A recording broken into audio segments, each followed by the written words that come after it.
కురుక్షేత్రం యుద్ధం జరిగిన 6000 సంవత్సరాల తర్వాత భూమి మొత్తం నాశనం అవుతుంది. మొదటి నగరంగా చెప్పుకునే కాశీలో తాగడానికి నీళ్లు కూడా లేకుండా ప్రజలు ఇబ్బంది పడుతుంటారు. ప్రకృతి మొత్తం నాశనం అవుతుండడంతో సుప్రీం యాస్కిన్ కమలాసన్ కాంప్లెక్స్ అనే కొత్త ప్రపంచాన్ని సృష్టించుకుంటాడు. ప్రపంచంలో ఎక్కడా లేని వనరులు కాంప్లెక్స్లో ఉంటాయి. ఆ ప్రపంచంలోకి వెళ్ళాలి అంటే కనీసం 1 బిలియన్ యూనిట్ డబ్బులు ఉండాలి. ఆ యూనిట్స్ కోసము ప్రభాస్ చాలా ప్రయత్నాలు చేస్తుంటాడు.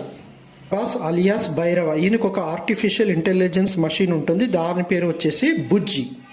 మరోవైపు యాస్కిన్ అలియాస్ కమలాసన్ చేస్తున్న అన్యాయాలపై రెబల్స్ తిరుగుబాటు చేస్తుంటారు. కాంప్లెక్స్ లో ప్రాజెక్ట్ కే పేరుతో సుప్రీం యాస్కిన్ ఓ ప్రయోగం చేస్తుంటాడు. గర్భంలో ఉన్న సమ్ 80 అలియాస్ సుమతి దీపికా పడుకోనే కాంప్లెక్స్ నుంచి తప్పించుకొని శంబాలా వెళుతుంది. అమితాబ్ బచ్చన్ కి ప్రభాస్ కి ఉన్న రిలేషన్ ఏంటి? Please watch the movie. Thanks.